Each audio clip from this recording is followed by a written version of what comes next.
Make sure your doors are ready for paint before attaching the brackets. If your doors have a plastic dowel in the hinge hole, secure properly with glue or epoxy so they will not pull out. Fasten the stack racks to the cabinet bracket attachment using the stack rack fasteners.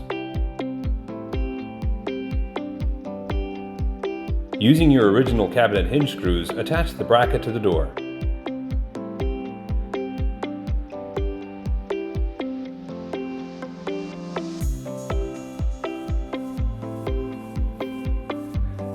Now you are ready for paint. Begin with the back side.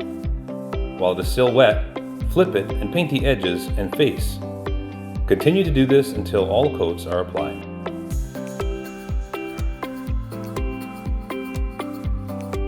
If you notice the door is a little too heavy, use the provided support pin.